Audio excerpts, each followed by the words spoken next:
I hear your heartbeat to the beat of the drum. Boom, boom. Oh, what a shame that you came here with someone. So while I'm here in your arms, let's make the most of the night like we're gonna die young.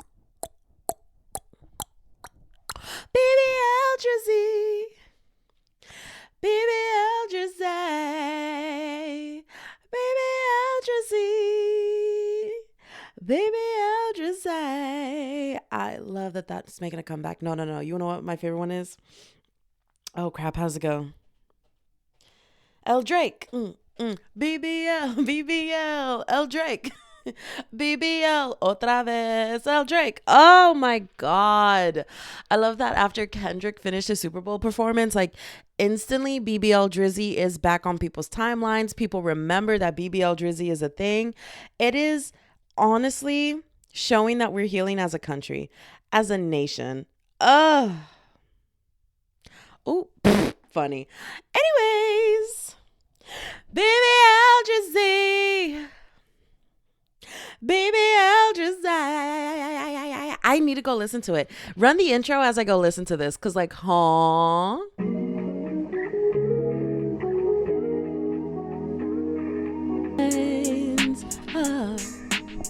I'm gonna say we're going steady. Huh, huh, like it's 1950. If you can't tell, I had a full on audio music session playlist. Boom, boom, bam. What is it? Boom, boom, bop, boom, boom, bam, bam. I actually don't really fully know the lyrics, but like close enough. Boom, bop, boom, bop, boom, boom, bam. Da da da da da da da da mustard. Anyways, welcome back to the Distract Me Please podcast. If this is your first time here, hi, I'm sorry. My name is Brianna Silva and I'm the host of this podcast. Today I'm here by myself to talk about books and like very fun strict rules. Okay, so basically let me explain. You new here? Hey, apologies. We get wildy over here on this side of the internet. But basically, I wanted to come on here and talk about my books because we're a book podcast. But at the same time, I have been feeling, excuse me, I had to burp. I have been feeling, because you make me feel like I'm hungry. I've only had breakfast today. It is 4 p.m. and I ate at 9 a.m. I need food in my system, but I'll think about that later because, like, I also needed, well, I don't need to do grocery shopping. I need to give my mom the grocery list for her to go grocery shopping, but this is all going to come full circle. Okay, so I wanted to talk about my books, but I've been feeling so drained in life. And a huge part of that is like the environment that I'm living in. And I feel like I say that a lot. I always say like, oh yeah, I'm drained and blah, blah, blah, blah, blah, and blue, blue, blue, blue, blue, and blee, blah, blue, blah, bloom, blah, blam, right? But like I never fully explained that like I live in a very strict Caribbean household. And right now, what's been all up and down my TikTok For You page is the trend of like rules set by my strict parents. Hold on, I need to figure out how they phrase it. Rules that my strict parents give me as a 17-year-old that would make other 17-year-olds like pass out. And it'll be 18-year-olds. My favorite one was like a 21-year-old, or no, she was 19, freshman in college. I believe she was Indian and she lived with her parents through college. And I'm just like, dude, I sit there and I relate so hard to this. Like this trend of just like wild, very strict rules. And then all the comments are like, hey girly pop, those aren't strict parents, those are controlling parents. Hey girl, blink 3 times if you need help. And it's just so funny because I'm like this is how I grew up, this is how I've lived my entire life, is like having strict parents, to the point where like family members or other adults would literally be like, I'm gonna get you out the house because like that is so ridiculous and we're gonna lie to your mom together. And I'm just like, okay. like like it was just so insane. So then when people are like, yeah, the only like the strict rules that I had was like I had to lock my phone up in the kitchen by 9 p.m. I had to be home by midnight. And I'm just sitting there like, my curfew to be home was 9 p.m. Like if I came home later than 9 p.m., I got a lecture. And my lecture wasn't, I'm very disappointed in you. Hello, I'm very disappointed in you. My lectures were like, sit down as I scream and belittle you for as long as my lungs can handle. And if you talk back to me, I'm going to beat you with a belt. And like belts lasted until I was like 12 or 13. And then I don't know what changed. Maybe my demeanor, my actions. I don't know, man, because I kind of like block all that out, right? It's just like, oh, we're gonna just like vibe, babes. See, I also don't want to get too dark. Like, I kind of want to tell these jokingly because it's like, okay, am I struggling through it? Yes. You know what? We should leave this for another day. Okay, new executive decision. The board has come together and decided that that's where we're going to leave that conversation off on. It was getting dark, babes. It was getting so dark that I had to cut the rest of it out. So we're simply going to move on with our lives, and we're going to like enjoy the fact that I'm here talking about books. Again, though, guys, like genuinely, my mood has been so far down. Like, oh no. Oh no. I forgot. Okay. I just saw this email and I'm about to be so pissed off at myself because it's officially been 48 hours. That's lame. That's so lame. I did it to myself. I wanted to rewatch this Excel like masterclass that I had taken to like learn Excel better. And so I signed up, took it, and I wanted to rewatch it, but I forgot the link was only like the live recording was only live for 48 hours. And yesterday was day 1, and today is day 2. And so now the link is officially down. But it's okay because I have all the like practice workshops and worksheets and everything. Oh, I hate that. I hate that I procrastinated so hard that I forgot about it. Talking about procrastinations, right? This is going to be a short podcast episode. I think I'm only doing this to get a podcast episode up and out. It's just not been great. Life has not been great. Boom bop beam bop bloom bop blam. Oh my god, there was that video that was like whoever runs, I forgot her name, but it was like a celebrity's like fan page, and then she would be like, are they okay? Because all the captions, it will be like a picture of the celebrity, and then all the captions will be like, I hate it today, life has been so hard, like the most depressing things. And I was just in there like mood girly pop. But what was I gonna say? Okay, so I just finished the book Daydreaming. And I just started the book Reckless. And Daydreaming was so good. I flew through it so quickly. I don't even know how long it took me to finish that book. I just know it kind of felt quick, but it was so good. Henry, if you don't know, Daydreaming is the third book in the Maple Hills series by Hannah Grace, who is the author of the viral book talk book Icebreaker. And it's a hockey romance series. And it is, if you don't like smut, don't read it. It's book 1. I would say the spicy level is about, I want to give it like I want to give it a 4 out of 5. I want to give the spiciness 4 out of 5 peppers, I guess you could say, because there was like a lot. I'm gonna give it 3.8. And now, on the scale of ratings of like what I rate, you know what? I'm going to bring it down to 3.5. And I only say this because I read books like Neon Gods, where Neon Gods, like it's a whole, sorry guys, if you're listening this far into the podcast and I'm starting to talk about these topics that are like very not safe for work. So please, if you are a person listening in and you don't like these topics, don't listen. But like, these are my books. These are my book reviews. But Neon Gods, these are for educational purposes only. Just kidding. Anyways, Neon Gods was a book that had like it had like voyeurism kinks, exhibitionist kinks, I believe. So it's a lot of like very public in front of audience moments. So like that one, because you have that element of like kinky, I would give that a 4.8. That like spiciness, I would give that a 4.8 chili pepper stars. For Icebreaker, I have to give it a 3.5 because there were things in there that were very much like, I wouldn't put it on any level of any kinks, but there was like one scene in there where I was like, whoa, that's fantasy level stuff, you know? And so for that, I'm gonna rate it pretty highly. And there's a lot of open door scenes. Like it's a lot. It's a lot of hooking up throughout the book, but it was very enjoyable. Even with all of that, like there was still a plot and a story and characters that you can fall in love with. And so to me, it was an overall 5 stars. The writing was amazing. The commentary and humor were amazing. The characters were amazing. The character developments were amazing. The spy scenes were amazing. Everything about it was so amazing. And then Hannah Grace adds a playlist at the beginning of all of her books. And so it was nice to have a playlist that had songs that were mentioned in the book on the playlist. So it was a very immersive experience and I loved every second of it. Same thing for Wildfire, but I will say I preferred Icebreaker and Daydreaming over Wildfire. Like Wildfire was still a good book, but whereas Icebreaker and Daydream were 5 stars for me, I would give Wildfire 4 stars. Like it's still high up there, but out of the series, it wasn't like my favorite, but I really want to reread the entire series again. So in order, Daydream, I would almost rate you. I have to give Daydream.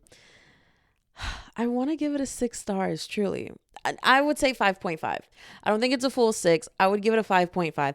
I love that book. After I finished that book, I actually wanted to write a personal letter to Hannah Grace, literally like thanking her for her work and her commentary and how she perfected the image of Henry and Hallie, because throughout Icebreaker and Wildfire, you have, I'm going to not give spoilers as I give this review, by the way. You have Henry, try not to give spoilers.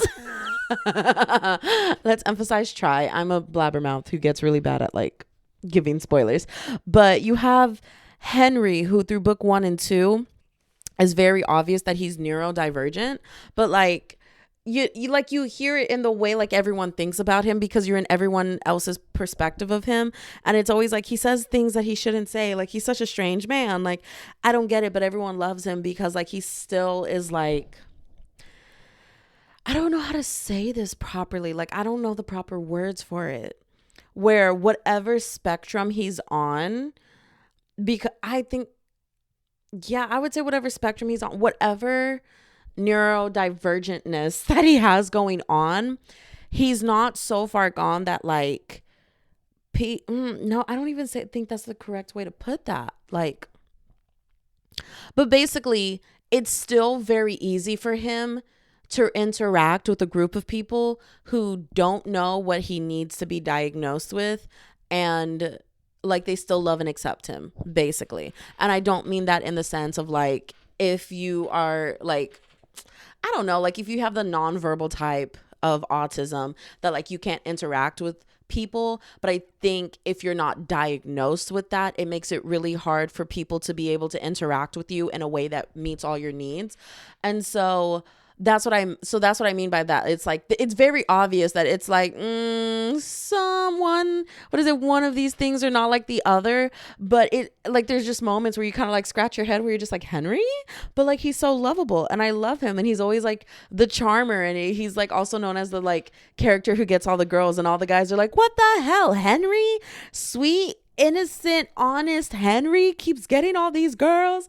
And then book 3, like you get it from Henry's perspective, and you get the perspective of him saying something and everyone's like, you're so funny. And he's like, I don't know what was funny about that. I was just being honest. And he's like so dead serious. And that's my favorite part of him because I'm like, I can relate to that so hard.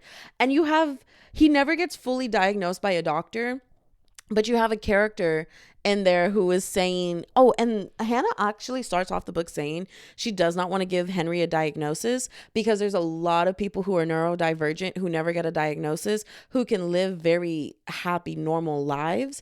And so it was never about getting a diagnosis for Henry, but instead showing that with the help and support of people who love you, you can live a very normal life without ever having a doctor saying, this is what you have. But there's hints of it because Hallie has a sister who is diagnosed with ADHD, and every time like Henry does something, she's like, oh my God, it's like just like my sister who has ADHD. Like, I'm so used to this. I bet you're overstimulated. I bet this, I bet that. And like, she just, because she has people who are neurodivergent in her family, it was very easy for her to help accommodate Henry in every way that she could. It was so easy for her to tell him like, you need to ask for help. And I really love that aspect of that book because I related to Henry in that sense of like, I procrastinate when I get overwhelmed easy by like sensations. Like, I literally was just telling my mom the other day that I am a person, like, I like to be a cold sleeper, right? I need to be cold for me to fall asleep.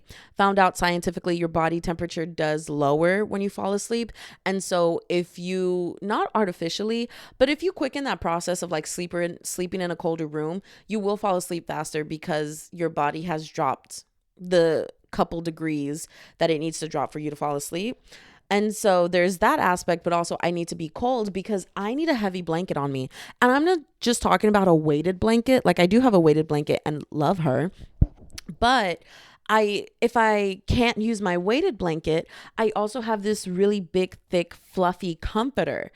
And I like to keep that over me, like very thick, right? But like, it also has a furry side, but I hate the furry side because when the furry side touches my skin, I don't like that feeling. So I only use the smooth side. Even though the furry side is to help keep you warm, I can only use that if I have like a fever, if I'm freezing cold and I don't think I can warm my body up. That's the only time I can put up with that feeling because the sensation of cold overpowers the sensation of like the feeling of fur against my skin. That's the other thing. I don't like fluffy pillows, fluffy blankets. I don't like them. Why is it furry? Why is it furry? If I can't pet it like a dog, no, remove the fur from it. And so I literally need to sleep with a thick blanket. Like, I need weight around me as I'm falling asleep. And I almost need to feel smothered in a sense. And so I sleep with a lot of pillows and I sleep with big, thick blankets or my weighted blanket. And even my weighted blanket, like, because a weighted blanket is thin, since it has the weight in it. So like the weight isn't coming from the thickness of the blanket. It's thin. Like, I still need another blanket over me with my weighted blanket to really feel that like smothered sensation. I can't wear long sleeve pajamas because I don't like the feeling of fabric dragging on fabric when I sleep. Excuse me. And if all of those like requirements aren't met, I won't fall asleep. I'll have a panic attack every time I like start to doze off. And I was explaining that to my mom and she literally looked at me and was like, well, you're definitely special, all right. And I went, oh my God, thank you so much. But like, it's so true. Like, things that are like, I know people don't think of that, but for me, like, ever since I was little, those regulations need to be met for me to have a good night's sleep, which is why I never really have that good of a sleep because one, I need to be cold to be able to wrap myself in a thick blanket because if I start sweating, I'm going to be grumpy and I can't sleep. Well, for so much of my life, especially because I live in Texas, I have grown up around people who hate the cold, like can't stand it, don't want a cold breeze on their body. And so they want the house to be at a temperature that they can walk around in just like shorts and a top. I need the house to be at a temperature where I can wear sweatpants and a hoodie and thick socks.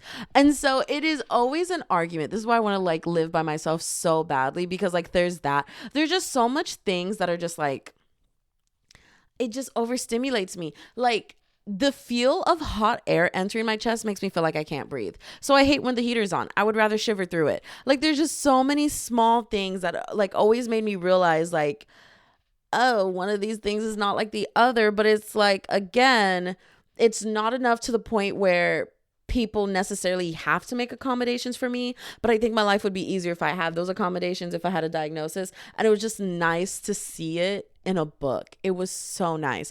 And one day when I get diagnosed with ADHD, when I have my own health insurance, because hey, guess what? Mental health is one of those things where, oh my God, no, I cut that part out.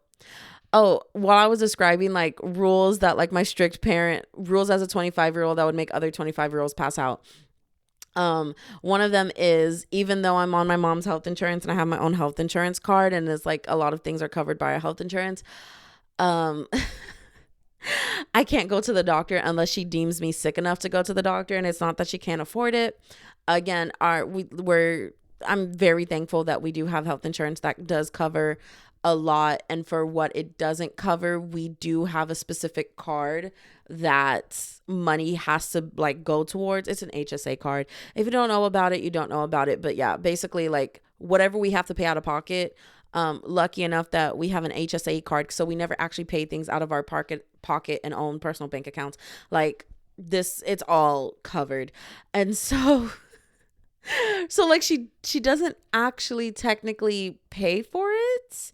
She puts a lot of money towards health insurance. And like, if I'm not sick enough, like can't use it. And one of those things is like mental health, because you can't see it, you can't touch it. You just have to wait until someone's like, I don't feel good inside. My mom was like, no, that's not worth it. Those people are there to take your money. And I'm just sitting there like, okay, good talk. I'm gonna go try not to kill myself in my room. But yeah, I'm just like, oh, the day that I get a diagnosis, everything's gonna be okay. The sun is gonna start to shine. But that's why I really love daydreaming, because I was just like, I see myself in Henry, and it would like the entire time I'm screaming, kicking, giggling, like oh my God. Because one of the things that I'm like, what's it called? One of the things that people will describe me as is just like a very honest person. And it's just like, to me, like, I don't know how to put it. It's like life just makes more sense when you're just fully honest, you know? And so things just like, I'm ready to go home now. I'm just gonna say that I'm ready to go home now. I'm tired. Hey, my social battery has ran out. Instead of the like, wow, guys, I kind of work in the morning. No, I'm tired. I'm ready to go home now. And it's over the years, like, my mom gets mad at me because I don't go around family functions greeting everybody. And she's like, why can't you do that? It shows a sign of respect. And I'm literally like, well, because if I don't talk to them, why would I go greet them? Things like that I'm like, that like life makes more sense if you live that way. Like, what are you talking about? But like to other people, it's like, no, there's like social norms that you follow. And I'm just like, okay, yeah, I understand social norms, but there's like certain norms where like there are no consequences. So why would we follow that? I don't know, man. But yeah, there's just like moments where I'm like, one of these things is not like the other. But also, birds of a feather flock together. And I do have a lot of friends who are constantly getting diagnosed, like professionally diagnosed by psychiatrists for having ADHD, depression, anxiety, this and that. And I'm just like, damn, there's no way I'm like the only neurotypical person in a group filled with neurodivergence, especially when the reason why we have all become so close is because we understand the way each other thinks, and like we all are always laughing about how we're always on the same wavelength. So how can I sit here and be like, I am just like you, you're just like me, we think exactly like each other, and like no one really gets us, but like we get each other. And then I'm sitting here going, but I'm neurotypical. Like, babes, come on, the call's coming from inside the room. But yeah, no, I love daydreaming. So now I've started Reckless. I started Reckless today, like this morning as I woke up. It was pouring so hard I couldn't go back to the gym today with my cousin. And so I was like, okay, I'm just going to crack open this book right now. I'm already 100 pages in, and the book is 385 pages. So I have 285 pages left to go. So it looks like I'm going to end up finishing this book in either 2.5 to 3 days. We shall see, because I definitely do want to read later as I'm falling asleep in bed. Plus I have an audiobook. Like, I rent out the audio version through the Libby app. I kind of want to go to the library today. I don't need to go to the library today. I just want to read Onyx Storm, and I wanted to see if they have Onyx Storm. But I borrowed the book Red, White, and Royal Blue from one of Danny's coworkers, and that's the next book that I have to read after I finish Reckless. And then I think I might read another book in the Olympus series, because it's Valentine's, or like it's Valentine's, it's Black History Month. And so there's two things that I can do. One, pick up one of my books that are by a Black author and read it. So I have oh my God, I never remember. Children of Blood and Bone, I think, is the first one. And then the second one is like Children of Virtue and Vengeance. And then I have Ace of Spades. Where's the other one? Crap, I can't see the title because it's facing the other way. Where Sleeping Girls Lie. What is the title? I think it's like Immortal something. I have... Why do I feel like Inheritance Games is written by... It's not. I don't think Inheritance Games is written by an author of color. But yeah, so I'm thinking about picking up a book or there's Monstrous Beauties, I believe. So I'm wanting to Hey guys, I'm not feeling great. How many times am I going to say that? Oh my God. So I have multiple books that are by Black authors. And because it's Black History Month, I'm like, I should only read books by Black authors to really help me put a dent in my physical TBR. But I also have a lot of books on my Kindle that are by Black authors. So there's that. Or I could read romance books because it's the month of love, Valentine's, the month of loving Black people. So obviously, I can put those two things together and read romance books written by Black authors. But I don't know how many romance books that I have by Black authors, which I know is like a horrible thing to say. It's not a horrible thing to say. My book collection is just starting off, and I started buying books last year, and I did not continue to buy books after I graduated because I needed a job and money, and scholarship money was the only thing getting me through buying anything I wanted in college. And so instead, I rent out library books, but all my romance books that I have on my TBR list in the Libby app are like there's a wait list. There's a wait list that would take way too long for me to be able to read it in February. And so I'm pretty sure on my Kindle, though, I do have romance books written by Black authors. Is Children of Blood and Bone a romantasy, or is it just a fantasy? I know I have a lot of fantasy books by Black authors. I love fantasy worlds. Give me the fae, give me the werewolves, give me the vampires. I don't know what my obsession with fantasy is. It's because the very first book that got me back into reading was Throne of Glass. So I started off with fantasy and I never left here. But you know what book I need? I need the book Deadline. I read that book in middle school and it changed my life. It changed my perspective. Good morning, Connie. She just woke up and she's staring at me. I gave her a bath yesterday. But yeah, I stepped on something. But yeah, I know somewhere I have romance books written by Black authors so I can get the best of both worlds.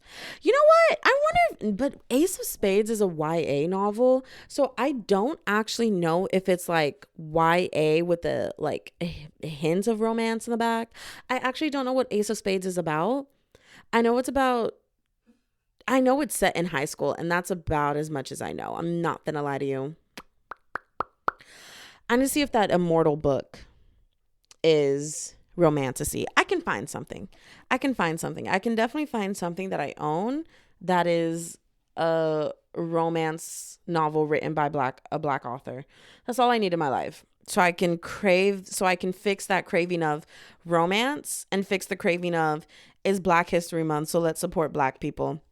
But then the other thing is, right, hear me out. Y'all remember in Hairspray where she said, "Oh my God, I love watching you during Negro Day." And then the girl responds with, "In my household, every day is Negro Day." So because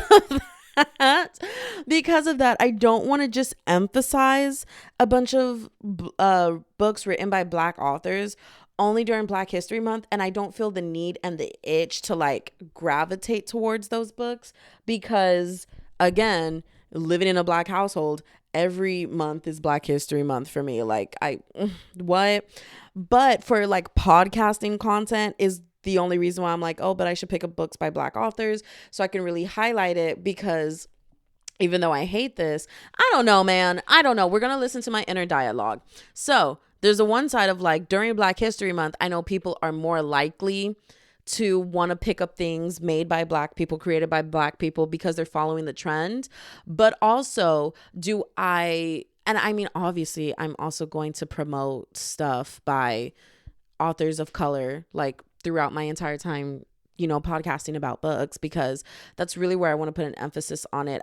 And it's really because a lot of book talk books, they're not by authors of color. They're not by authors with disability. I think that's why I like Fourth Wing so much, was that seeing I also love Fourth Wing because Daddy Taryn, God, I would love to ride that dragon in more ways than one.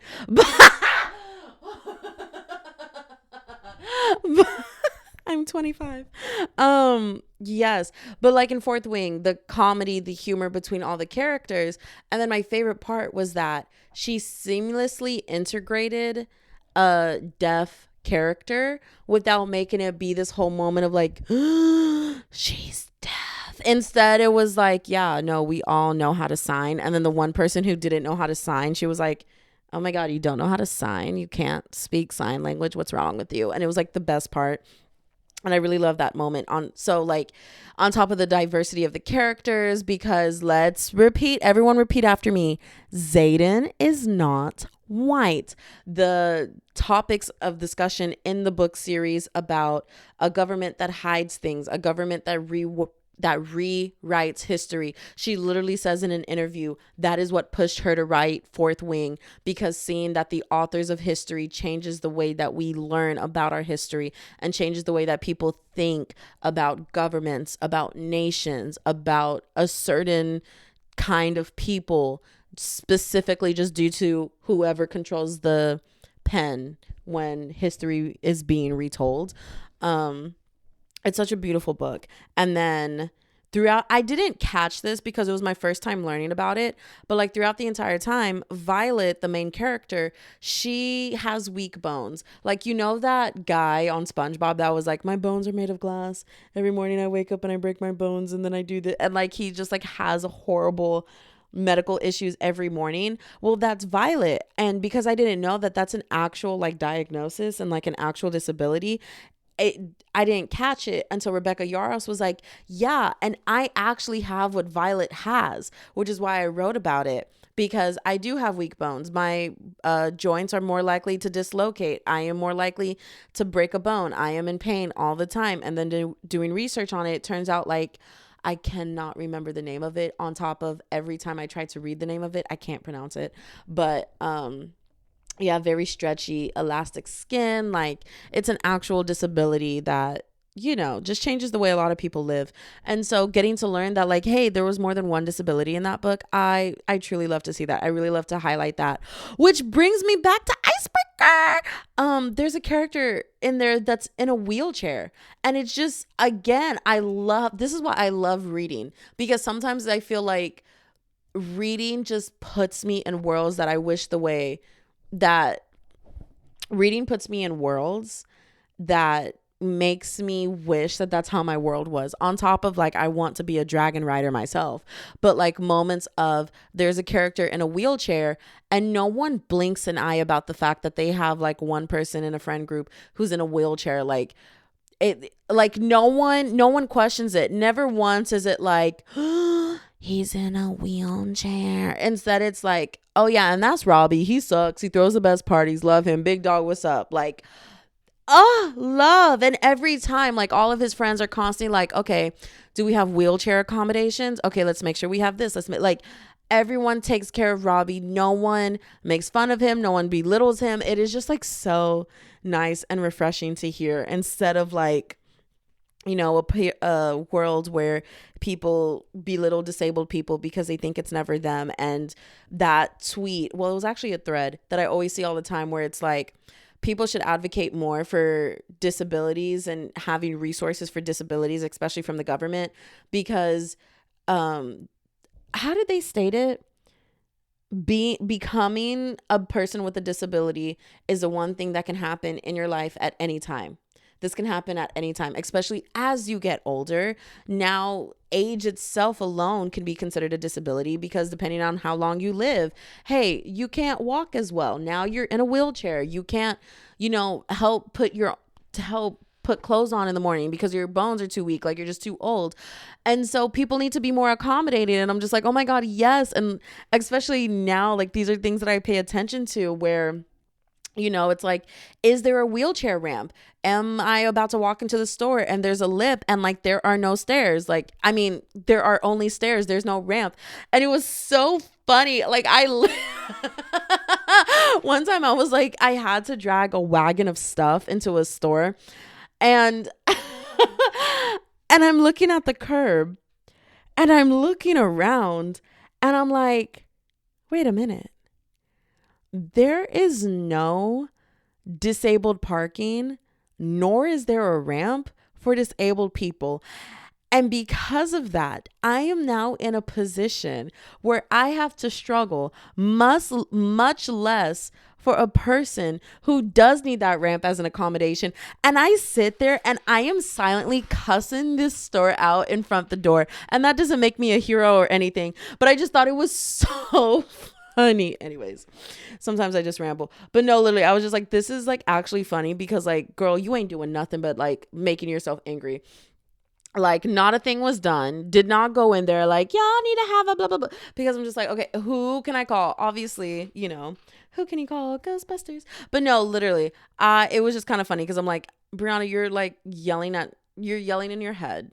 Does there need to be one? Yes. But it's like stuff like this that makes me just like pay attention more. And it's like, just pay attention, guys. Just pay attention. Be aggressive. Passive aggressive. I'm going to hop off this mic. I need to go figure out what I'm going to do for food. Because again, the last time I ate was at 8 a.m. and it's about to be 5. Anyways, y'all have a good time. Y'all have fun. Anyway, show's over for now. Bye-bye.